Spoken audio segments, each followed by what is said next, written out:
Ẹ káàbọ̀ sórí ètò wa ọ̀rẹ́ méjì Yorùbá ní ṣókí orúkọ mi ní Suad.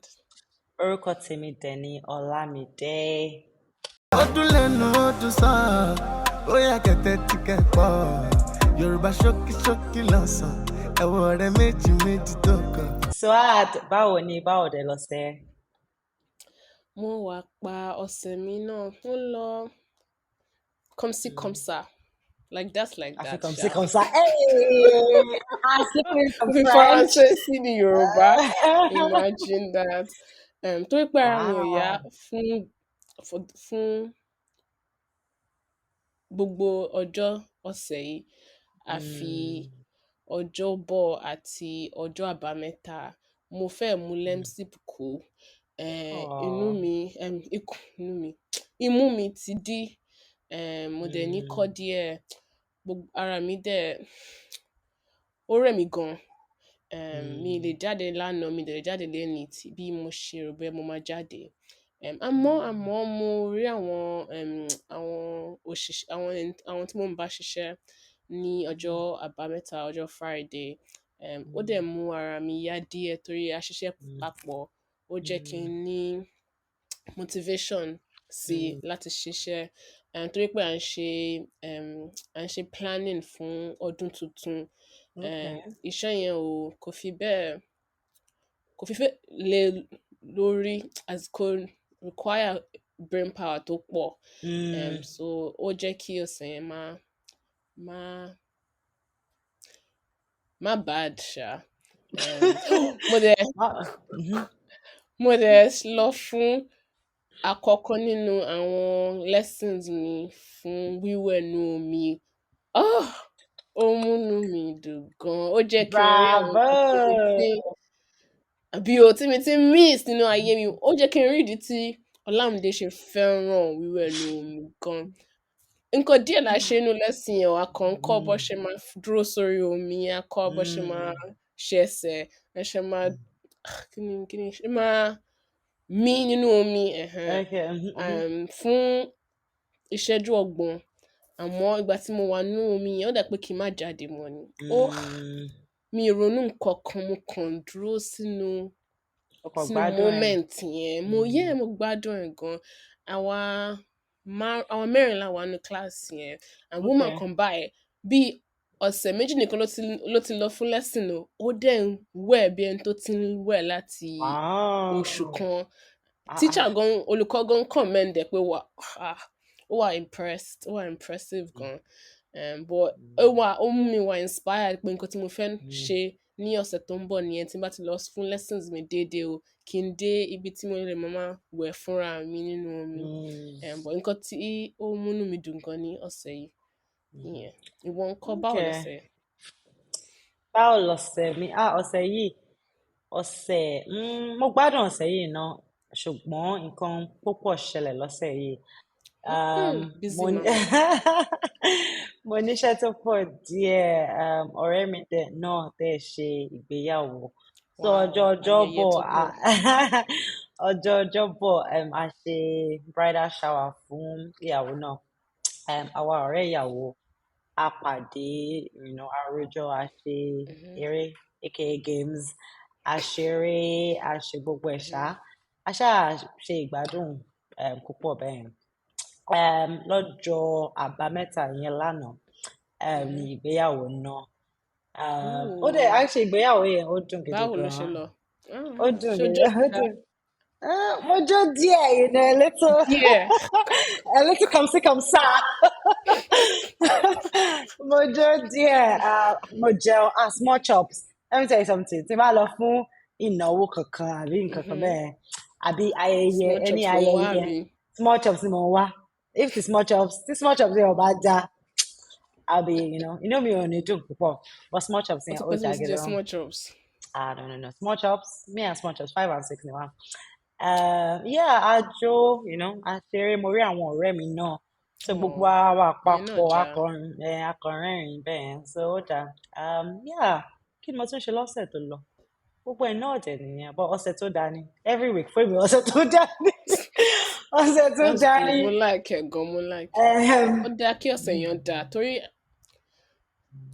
o lè ní ọjọ́ kan tí ò dá nínú ọ̀sẹ̀, ó dẹ̀ lè jẹ́ kó rò Mm, pé gbogbo ọ̀sẹ̀ ni ò dá. Àmọ́ tó bá rí mm, gbogbo nǹkan tó ti ṣe lọ́sẹ̀ yẹn, o lè rí pé kò ń ṣe gbogbo ọ̀sẹ̀ mi ni ò dá o, ọjọ́ kan mm, nìkan ni ò dá, àbí ìṣẹ́jú kan nìkan ni ò dá o, àbí wákàtí kan yeah, nìkan ni ò dá o. So yeah. ó nice, ó dáa kéèyàn ní irú outlook tó níyẹn.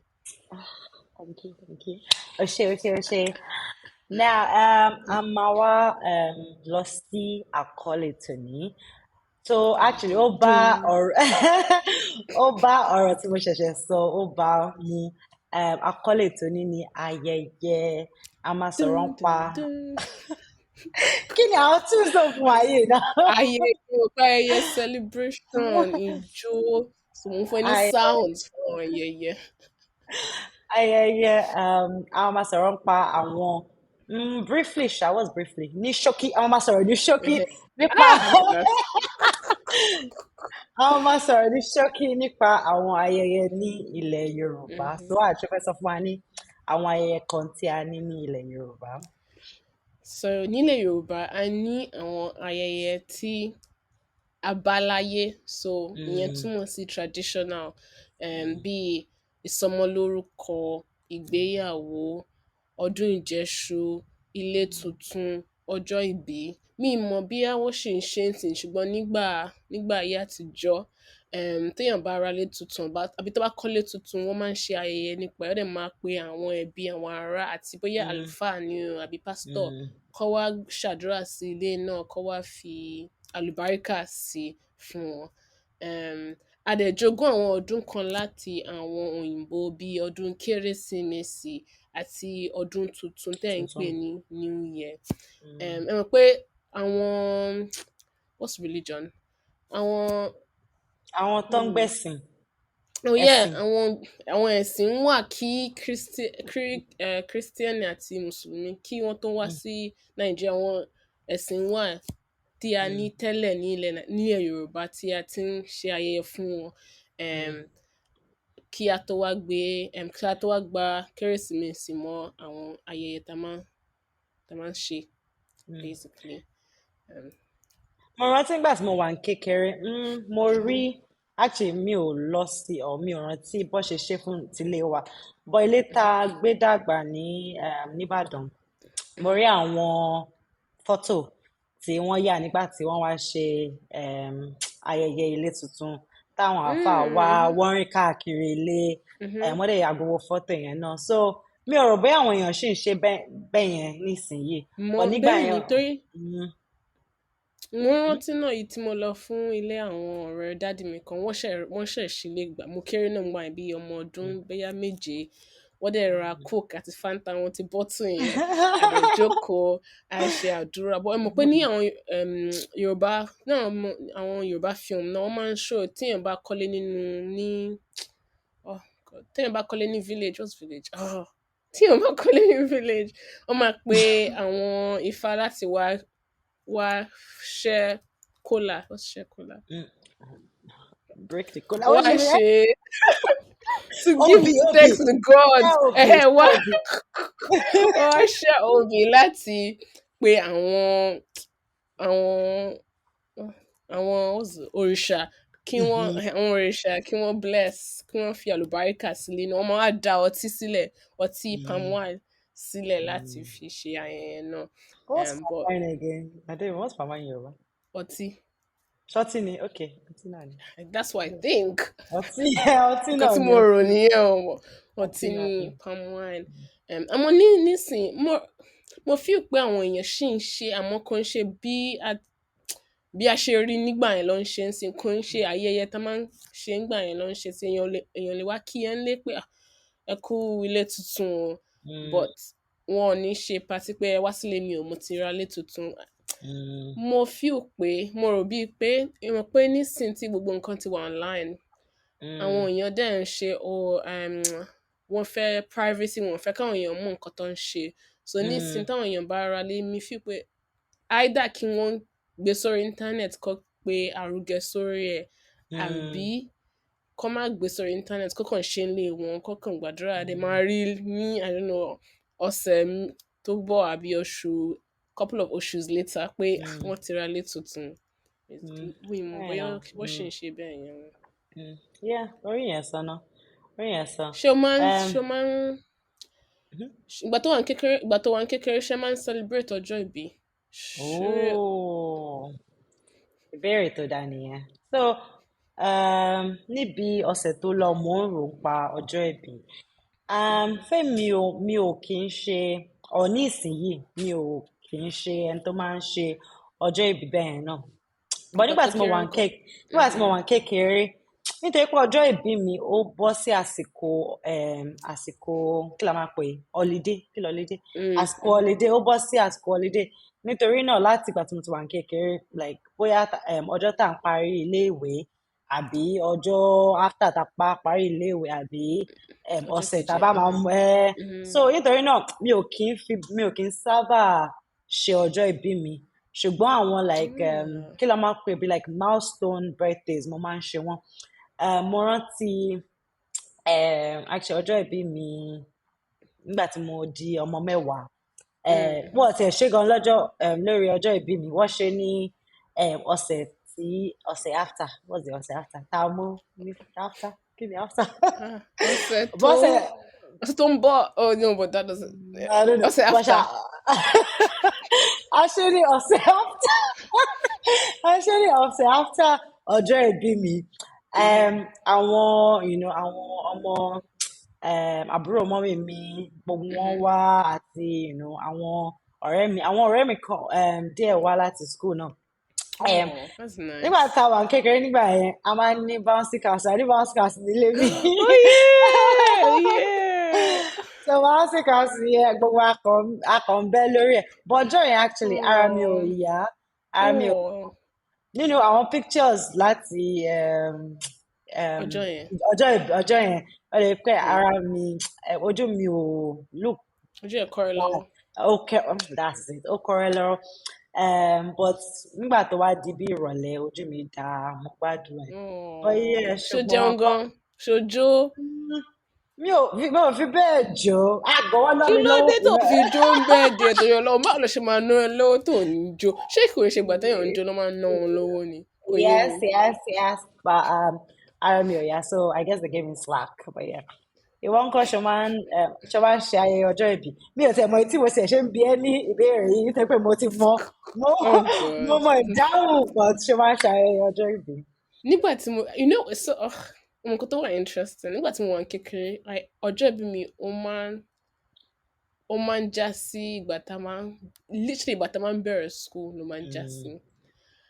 So mi kì í ṣe nǹkan kan torí láti ìgbà tí mo pé ọdún 8 mo lọ sí boarding school fún ọdún 6 and in my opinion mi kò sí anybody tó care kó má sound kó má lọ kó má dà pé ó sad kò ń ṣe kò bà mí inú jẹ́ torí kò ń ṣe mí nìkan àwọn ìgbà míì wà tí wọ́n máa ṣe èmi àti ẹ̀gbọ́n mi papọ̀ torí ọjọ́ ìbí wa bọ́ sí oṣù kan náà àmọ́ a ní bíi ọjọ́ 14 between us so nígbà míì wọ́n máa ṣe papọ̀ kí wọ́n máa ra biscuit pé a máa pín nǹkan fáwọn ọ̀rẹ́ wa ní school àmọ́ a kì í ṣe party púpọ̀ àbí ayẹyẹ ká ṣe music kọ́ àwọn òbí mi wọn fẹ́ràn party at all so a kì í ṣe àmọ́ látìgbà tí mo di kí ni olúwa mi o látìgbà tí mo di ọmọ what's 18 torí Ọlọ́run.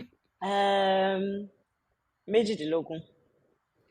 Ìgbà tí mo di ọmọ 18 látìgbà náà mo máa ń mark birthday mi mo máa ń pa àwọn ọ̀rẹ́ díẹ̀ wá sílé mi àwọn staple people kan máa mú cake wá àwọn kan máa mú halal wine wá a lè máa jókòó a máa rẹ́rìn a máa sọ̀rọ̀ nǹkan tó mú mi nínú dùn jù lọ́jọ́ ìbí mi ni pé kí n mú àwọn tí mo fẹ́ràn jù nínú ayé mi kí n mú wọn papọ̀ kọjọ ṣeré ìfẹ́ kọjọ sọ̀rọ̀ síra wọn kọjọ mọra wọn dáadáa sí kókò dẹ̀ relax ká ya fọ́tò mo máa ń padà lọ sórí fóònù mi kí n máa lọ wo àwọn pictures àwọn ọjọ́ yẹn torí wọ́n máa ń múnú mi dùn gan torí gbogbo wa la busy nínú ayé yìí so ó nice fún mi ní ọdọọdún kí n máa mark ọjọ́ yẹn àwọn ọdún kan ti kọjá tí mi sábà mi fi bẹ́ẹ̀ ṣe nǹkan kan nígbà tí mi sínú country tí gbogbo àwọn ọ̀rẹ́ mi wà. Àmọ́ mo rántí gbogbo àwọn ọdún tá ti jọ ṣe papọ̀, ó dẹ̀ fún mi ní ayọ̀ tó wà enough fún ọjọ́ yẹn. Okay, ẹ jẹ́ kí n sọ fún yín irú èèyàn tí Toa jẹ́. Toa lè pé á pè wá ní kankan pé okay ìwọ mú bàálù wá. Mo fẹ́ kí surprise, oh my God. Mú bàálù wá. Ìwọ mú cake wá. I want to be surprised. Hello. Kí ni surprise inú ẹ̀ náà? Surprise ni pé mi mọ̀ bóyá wọ́n máa ṣe. So tó bá délé mi ti máa rí wọn, surprise ni pé wọ́n máa ṣe ó dé o. Ẹ ṣe pé ẹ indulge mi o gbogbo yín, ẹ ṣe gan, mo nífẹ̀ẹ́ yín gan. A nífẹ̀ẹ́ náà. Anyway, ibi báyìí la máa fi ètò tòní sí. Tó bá tún di ọ̀sẹ̀ tó ń bọ̀, àwọn máa sọ fún yín nípa àwọn ayẹyẹ ilẹ̀ Yorùbá. Ṣé tó fẹ́ sọ kọ́ mi? A máa lọ in detail nípa ìgbéyàwó bó ṣe máa ń ṣe nílẹ̀ Yorùbá ní ọjọ́ àtijọ́ àti ní ìgbà ìsinyìí. Ẹ mọ̀ pé oṣù yìí ni oṣù ìfẹ́. Ìfẹ́. PAG òwúrọ̀. Oh yeah, that song. Látàgbà Elédùmarè ló ti ṣe wá ìfẹ́. Okay, that's it. Something. I'm a dúró síbẹ̀. Kí ni ọ̀rọ̀ ọ̀sẹ̀ yìí? Ọ̀rọ̀ ọ̀sẹ̀ yìí ni ayẹyẹ. Ayẹyẹ túmọ̀ sí celebration. But ṣùgbọ́n téèyàn bá fẹ́ sọ bí like party, wọ́n máa ń sọ ìnáwó. Ìnáwó yẹn literally means to spend money, or it would cost you money.